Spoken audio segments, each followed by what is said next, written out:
लूटने के लिए आएंगे उन ऑफिसरों को मैं उन कुर्सी पे बैठने दूं। इकट्ठा होता है उसकी चाबी अपने हाथ में रखेंगे, श्राइन बोर्ड के अंदर लूट होती है। पहले लोगों के हकूक छीनेंगे, अब जो है मंदिरों को मस्जिदों को जहां जो वो पैसा चढ़ा हुआ है उसे लूटने की कोशिश की जा रही है। मोदी को मैं साफ मैसेज देना चाहूंगा कि जिस तर्ज पे आप देश को लूटना चाहते हैं, धर्मों को जो इकट्ठा कर रहे हैं, जहां इन्होंने गवर्नमेंट स्कूल बेहतर बनाने थे, इन्होंने बिजली को प्राइवेट किया और ये धर्मों को उठाकर, मंदिरों और मस्जिदों को उठाकर गवर्नमेंट के इहाते में ले रहे हैं। इससे साफ जाहिर है कि देश के अंदर हो क्या रहा है। और ये जो वक्फ का बिल लाया, हम कड़े लफ्जों में मजम्मत करते हैं और पूरी ताकत के साथ इसका विरोध करते हैं।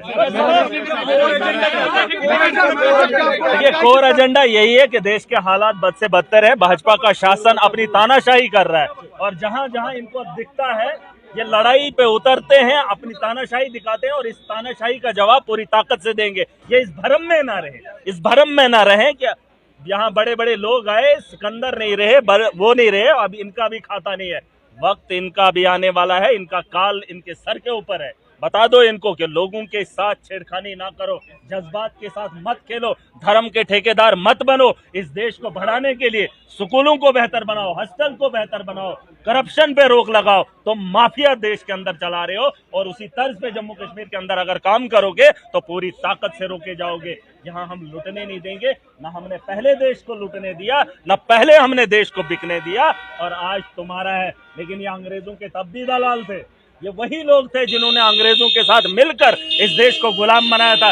ये वही लोग हैं आज सत्ता में बैठकर इस देश को लूट रहे हैं, लेकिन इनकी लूट को हम पूरी ताकत से जवाब देंगे। देखिए, वायलेशन नहीं, मैंने कहा जिस तर्ज पे ये सोच रहे हैं ना, हो सकता है वायलेशन हुआ, कोशिश की है, इसका मतलब ये नहीं कि खामोशी से तमाशा देखा जाएगा, पूरी ताकत से जवाब दिया जाएगा। इन्होंने बहुत कुछ किया है, यहाँ बाबा साहब अम्बेडकर के आइन को धज्जियां उड़ा दी। देश के अंदर कानून है कहाँ, कानून है कहाँ? पूरे देश के अंदर आप तमाशा देख ही रहे हो। और यहाँ पर भी जम्मू कश्मीर के अंदर कुछ लोग कर रहे हैं अपनी करतूतों को छुपाने के लिए। मैंने कहा वक्फ का बिल इसलिए नहीं लाया है मुसलमानों के साथ इंसाफ करेंगे, इसलिए इन्होंने जिन चीजों को पहरा देना था, आप पता कर लो, गवर्नमेंट स्कूल भी बेच दिए, इन्होंने प्राइवेटाइजेशन का माहौल किया।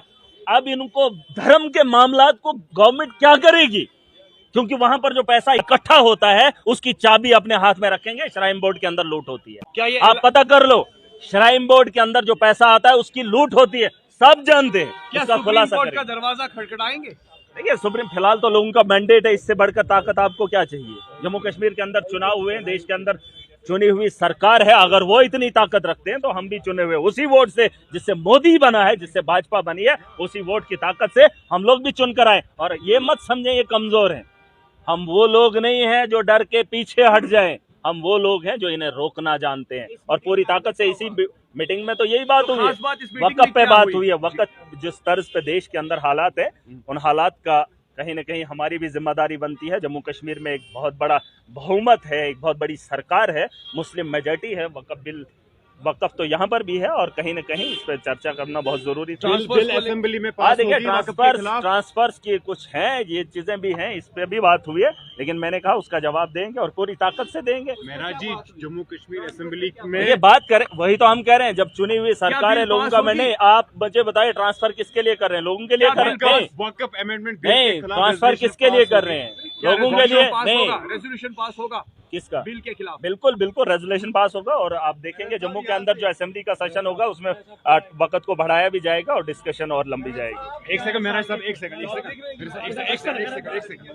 हम जानना चाहेंगे क्या कुछ डिसाइड आज मीटिंग में? देखिए, मीटिंग में डिसाइड ये नहीं हुआ है कि देश के अंदर जो माहौल है मोदी का है, वक्फ की बात हुई है। वक्फ का बिल जो भाजपा ने लाया है, मुस्लिम मेजॉरिटी स्टेट है और यहाँ पर भी वक्फ की जमीनें हैं उनको छीनने की कोशिश की जा रही है, पूरे देश के अंदर लूट की। ये चुनाव की तैयारियां हो रही है कि इकट्ठा पैसा कहां से आएगा, मंदिरों में हो, मस्जिदों में हो, गिरजाघरों में हो, गुरुद्वारे में हो, भाजपा उसे इकट्ठा करना चाहती है।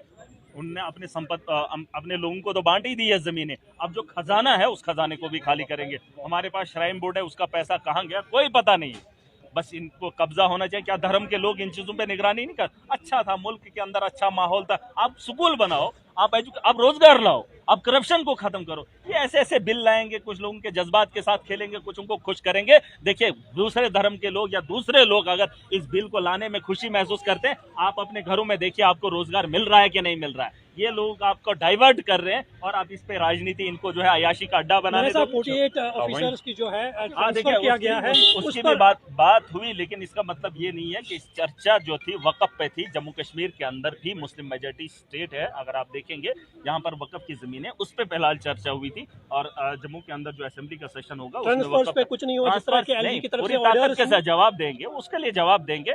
आपको क्या लगता है, जिन ऑफिसरों को लगता है कि एलजी हमारे साथ है, एक ऑफिसर को भी मैं छोड़ूंगा नहीं, हमने जमीन पे काम करना है। और जिन लोगों को लूटने के लिए आएंगे उन ऑफिसरों को मैं उन कुर्सी पे बैठने दूंगा। आप क्या बात करें, एलजी किसी को भी लेकर आए, मेरे इलाके में, मेरे जम्मू कश्मीर के अंदर हम बाहर के लोगों को या अंदर के लोगों को लूटने नहीं देंगे। हमने लोगों के साथ वादा किया है, हम बेहतर मुस्तकबिल देंगे। और बेहतर मुस्तकबिल में अगर खलल डालने की कोशिश कोई ऑफिसर करेगा, इस भरम में वो ना रहे कि उसके सर पे हाथ भाजपा का है या एलजी का है।